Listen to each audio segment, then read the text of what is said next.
எவ்வளவு பெரிய குடிகாரனா இருந்தாலும் சரிதான், 2 செம்பு 2 லிட்டருக்கு மேல குடிக்க முடியும். கேரளாவில் இருக்கு, ஆந்திராவில் இருக்கு, கர்நாடகாவில் இருக்கு, இந்தியாவில் எல்லா மாநிலங்களிலும் கல் இறக்கப்படுது, விற்கப்படுது. தமிழ்நாட்டில் மட்டும் தடை ஏன்? கல் மது சரி தடை. அப்ப டாஸ்மார்க்கில் விற்கிற அந்த பீர், பிராண்டி, ஒயின், ரம், ஜின் எல்லாம் புனித நீரா, கோயிலில் கொடுக்கிற தீர்த்தமா என்று கேட்டேன். அதுக்கு ஒரு பதிலும் இல்லை. பினராயி விஜயனுக்கு சாராய ஆலை இருக்கா? இல்ல மம்தா பானர்ஜிக்கு இருக்கா? இல்ல சீதாராமையாக்கு இருக்கா? இல்லை. தமிழ்நாட்டை ஆண்ட முதலமைச்சர்களுக்கு மட்டும் கணக்கில்லாத சாராய ஆலைகள் இருக்கிறது. கிராஃபிக் டிசைனர்ஸ், உங்க company logos, YouTube logos, thumbnails, channel intro, YouTube videos, shorts, Instagram reels and advertisement videos, இந்த மாதிரி எல்லா விதமான எடிட்டிங்ஸும் பெஸ்ட் பிரைஸ்ல பெஸ்டா பண்ணி கொடுக்க நாங்க இருக்கோம். கல் என்பது மது அல்ல. மது என்ற வகையில் அது இணையாது. கல் உணவின் ஒரு பகுதி என்பதை இந்த மாநாட்டில் மட்டுமல்ல, பல ஆண்டுகளாக எழுதியும் பேசியும் வாதிட்டும் வருகிறார்கள். பல இடங்களில் கல் மது என்று நிரூபித்து விட்டால் 10 கோடி பணம் பரிசாக தருகிறேன் என்று கூட முன்வைத்து வாதிட்டார்கள்.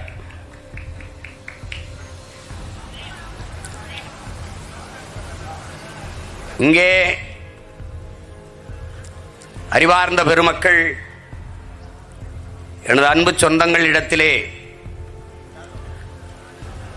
இது ஒரு கட்சி, இது ஒரு அமைப்பு, இதில் ஒரு மாநாடு என்று இல்லாது, நீண்ட காலமாக இந்த மண்ணின் மக்களுக்கு மறுக்கப்படுகிற உரிமை, அதை போராடி பெற வேண்டியது ஒவ்வொரு தமிழ் மகனின் பிறவி கடமை என்பதை உணர்ந்து நாம் இந்த இடத்திலே நிற்கிறோம்.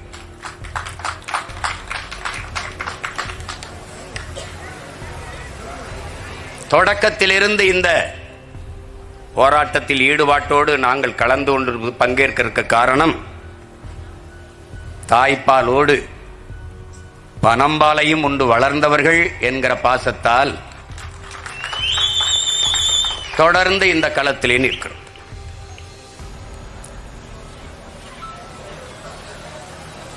கல் உணவின் ஒரு பகுதி என்று உறுதியாக வாதிட காரணம், இந்த மானுட சமூகம் எந்த ஒன்றையும் போதும் என்று சொல்லாது, உணவை தவிர.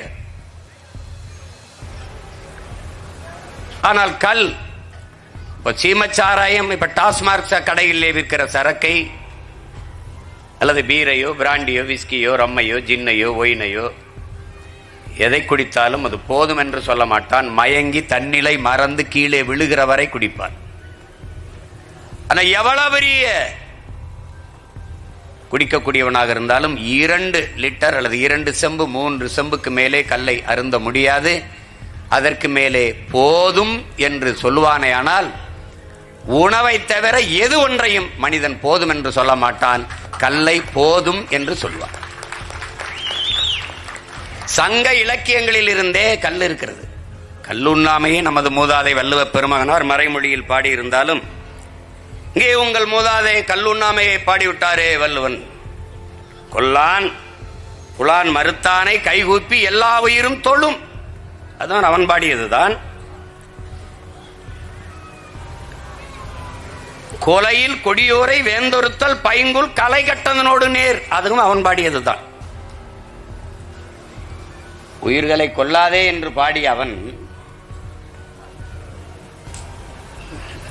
கொலையில் கொடியோரை வேந்தெடுத்தல், துரோகியை போட்டு தள்ளுதலும் அது களை எடுத்தலுக்கு சமம்டாங்கிறான். அதுவும் அவன் தான் பாடியிருக்கான்.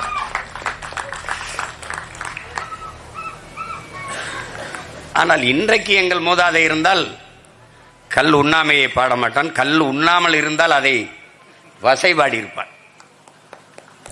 சங்க இலக்கியங்களிலிருந்து அவையும் அதிகமானும் கல் உண்டு பேசிக் கொண்டிருந்தார்கள் என்று இருக்கிறது. சங்க இலக்கியங்களிலிருந்தே. என்னால் கல் மது அல்ல. ஒவ்வொரு தேசிய இனங்களுக்கும் உலகெங்கும் மது இருக்கிறது. ரஷ்யானா ஓட்கா இருக்குது, அவன் முந்திரி பருப்பில் செய்கிறான், சிலர் கோதுமையில் செய்யலாம், சில அரிசியில் செய்கிறான். ஷாம்பைன் இருக்குது, ரம் இருக்குது, ஜின் இருக்குது, ஒயின் இருக்குது, திராட்சையில் காய்ச்சறான், அப்படி. ஆனால் உலகின் மூத்த குடியான தமிழ் பெருங்குடிக்கு அதற்கென்று ஒரு மதுபானம் இருக்கிறது. அது இந்த கல். அது தமிழனின் தேசிய பானம். நாங்கள் அதை கல் என்ற சொல்லையே மறுதலிக்கிறோம், வெறுக்கிறோம். அதை பனம்பால், தென்னம்பால், ஈச்சம்பால், மூலிகை சாறு என்று சொல்கிறோம். கல்லு தானடா உங்க எங்க மூதாதை பாடிட்டான். கல்லு கல்லு இல்ல, அத தள்ளு, அந்த சொல்லையே தள்ளு. இப்ப என்ன சொல்லலாம்? மூலிகை சாறு. இவ்வளவுண்டு அருகம்புல்லு சாறு குடிச்சா உடம்புக்கு நல்லது, இவ்வளவுண்டு கோதுமை புல்லு சாறு குடிச்சா உடம்புக்கு நல்லது. எவ்வளவு பெரிய புல்லு கல்லு இந்த பனை, அதனுடைய சாறை குடிச்சா நல்லது இல்லையா? ஒரு கேள்விதான் என் உடன் பிறந்தார்களே, கல்லு குடிச்சு செத்தவனை சொல்லு, சொத்தம்பட்டையும் வித்தவனை சொல்லு, ஒருத்தனை சொல்லு. எங்க ஐயா சொன்னார் பாருங்க, பல நோய்களை குணப்படுத்துகிற மூலிகை, எந்த கலப்படமும் இல்லாத மூலிகை பனம்பால், தென்னம்பால், மூலிகை சாறு. நான் கூட கேட்டேன், இந்த பனை 2-3 மாசம் தான் இருக்குது, இப்ப நம்ம வந்தா கல்லு திறக்கணும், பனம்பால், தென்னம்பால், மூலிகை சாறுன்னு நம்ம கொண்டு வருவோம். இப்ப தென்னம்பால் தென்னை மரத்துல கிடைக்கும், அது போதிய அளவு கிடைக்காது. இப்ப பனை மரம் கொஞ்ச காலம் தான் இருக்கு, 2-3 மாசம் இருக்கு. அதுக்கப்புறம் என்ன பண்ணலாம்? பாண்டியன்ட்ட கேட்டேன், அண்ணன் ஈச்ச மரம் இருக்கு, அதுல எப்பவும் நம்ம கட்டிக்கலாம். அப்பா தப்பிச்சம்டான்னு நினைச்சேன். இப்ப இதுல நீங்க ஆழமா நீங்க எப்படி பார்த்தாலும் சரி, இது எப்படி பார்த்தாலும் சரி, இங்க என்ன பண்ணுவாங்கன்னா, ஒரு பிரச்சனைக்கு பேச கூட்டிட்டு போயிட்டு அந்த பிரச்சனையை தந்தவனை விமர்சிச்சு பேசக்கூடாதுன்றாங்க. நான் பல போராட்டங்களுக்கு போயிருக்கேன், அதை மட்டும் கொஞ்சம் பேசிடாதியே அப்படின்னா எப்படி? கொலகாரனை இவன் தான் கொலகாரன் சொல்லாம அங்க போய் பேசி என்ன பயன் இருக்குது? இத்தனை மாநிலங்களில் நம்முடைய தலைவர் ஐயா நல்லசாமி சொல்லும்போது சொன்னார்கள், புதுச்சேரியில் கல் இருக்கு, கேரளாவில் இருக்கு, ஆந்திராவில் இருக்கு, கர்நாடகாவில் இருக்கு, இந்தியாவில் எல்லா மாநிலங்களிலும் கல் இறக்கப்படுது, விற்கப்படுது. தமிழ்நாட்டில் மட்டும் தடை ஏன்? நான் கேட்டேன், கல்லு மது சரி தடை, அப்ப டாஸ்மார்க்கில் விற்கிற அந்த பீர், பிராண்டி, ஒயின், ரம், ஜின் எல்லாம் புனித நீரா, கோயிலில் கொடுக்கிற தீர்த்தமா என்று கேட்டேன். அதுக்கு ஒரு பதிலும் இல்லை. இத்தனை மாநிலங்களில் கல் இறக்கப்படுகிற அனுமதி இருக்கிற போது தமிழ்நாட்டில் மட்டும் தடை எதற்கு? எதற்கு என்றால், என் உடன் பிறந்தார்களே, இந்தியாவை ஆள்கிற எந்த மாநில முதலமைச்சருக்கும் சாராய தொழிற்சாலை கிடையாது. சந்திரபாபு நாயுடுக்கு ஃபேக்டரி இருக்கா? பினராயி விஜயனுக்கு சாராய ஆலை இருக்கா? இல்ல மம்தா பானர்ஜிக்கு இருக்கா? இல்ல சீதாராமையாவுக்கு இருக்கா? இல்லை. தமிழ்நாட்டை ஆண்ட முதலமைச்சர்களுக்கு மட்டும் கணக்கில்லாத சாராய ஆலைகள் இருக்கிறது. நீண்ட காலமாக இந்த அரசுகள் டாஸ்மார்க்கில் மட்டும்தான் பாஸ்மார்க் வாங்குகிறார்கள். ஆண்டு ஒன்றுக்கு 50,000 கோடிக்கு சாராயம் விற்கிறார்கள். 40,000 கோடி. சட்டசபையிலே நிதியமைச்சர் பேசுகிறார், 40,000 கோடியிலிருந்து இன்னும் 5,000 கோடி, 50,000 கோடிக்கு மது விற்பனையை உயர்த்த திட்டமிடுகிறோம். எப்படி? குடிகார பயல்கள் எண்ணிக்கையை கூட்டுவதற்கு திட்டமிடுகிறோம். அறிவார்ந்த பெருமக்களே, எண்ணிலும் இல்லை என் தம்பி தங்கைகளே, கடந்த பொங்கல், இந்த பொங்கலுக்கு மட்டும் 2 நாளில் 725 கோடி குடிச்சிருக்கான். எத்தனை நாளில்? 2 நாளில் 725 கோடி. இப்ப நம்ம கேள்வி, அடுத்த கேள்வி என்ன? 2 நாளைக்கு 725 கோடிக்கு குடிக்கிற இவனுக்கு, இவ்வளவு வருமானம் இருக்கிற இவனுக்கு எதுக்குடா இலவசம்? இதான் கேள்வி. ஒரு படம், ஒரு திரைப்படம், பிடித்த நடிகரின் படம் ஒரே நாளில் 35 கோடி வசூலிக்குது. ஒரு நாளில் 650 கோடிக்கு குடிக்கிறான் தீபாவளிக்கு. இந்த காசு எங்க போகுது? எங்க வருது? என்ன பண்ற? உயிரை கொள்ளுகிற விஷத்தை மதுக்கடையை அரசு திறந்து வைத்துவிட்டு இளைஞர் நலன், விளையாட்டு, மனிதவள மேம்பாடு, சுகாதாரம் என்ற இலாக்காக்களை வைத்திருப்பது போல ஒரு வேடிக்கை, ஒரு பைத்தியக்காரத்தனம் உலகத்தில் ஏதாவது உண்டா?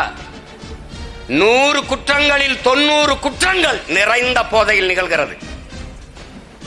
தெருவுக்கு தெரு 2 டாஸ்மார்க் கடைகளை திறந்து வைத்துவிட்டு சட்டம் ஒழுங்கு என்பது எவ்வளவு வேடிக்கையானது! என்ன ஏன் இந்த கல்லை தடை செய்யணும்? அறிவார்ந்த பெருமக்களே, அன்பு தம்பி தங்கையில கவனிங்கள். ஏன் இந்த கல்லை தடை செய்யணும்? ஏன் தடை செய்யணும்னா, எவ்வளவு பெரிய குடிகாரனா இருந்தாலும் சரிதான், அவன் 2 செம்பு 2 லிட்டருக்கு மேல குடிக்க முடியாது. 1 லிட்டர் எவ்வளவு? 100 ரூபாய். 2 லிட்டர் குடிச்சிட்டான்னா அதுக்கப்புறம் அவனால போதும்னு போயிடுவான். 200 ரூபாயோட வீட்டுக்கு போயிடுவான். ஆனால் இந்த டாஸ்மார்க்கு போனா 500 ரூபாய் கூலினா 500 ரூபாயும் குடிச்சுட்டு அதுக்கு மேல வீட்டில் போய் பொண்டாட்டி காதல இருக்கிற கழுத்துல இருக்கிறதுலாம் அத்துக்கிட்டு வந்து குடிச்சு நாசமாகணும். மொத்தத்தையும் பறிச்சுட்டு வீட்டுக்கு அனுப்பணும். இப்ப இந்த கல்லை திறந்து விட்டால் டாஸ்மார்க் வியாபாரம் படுத்துரும். அதனால உனக்கு என்ன பிரச்சனை? அவர்கிட்ட இருந்து சரக்கு எடுக்கிற வியாபாரம் படுத்துரும்.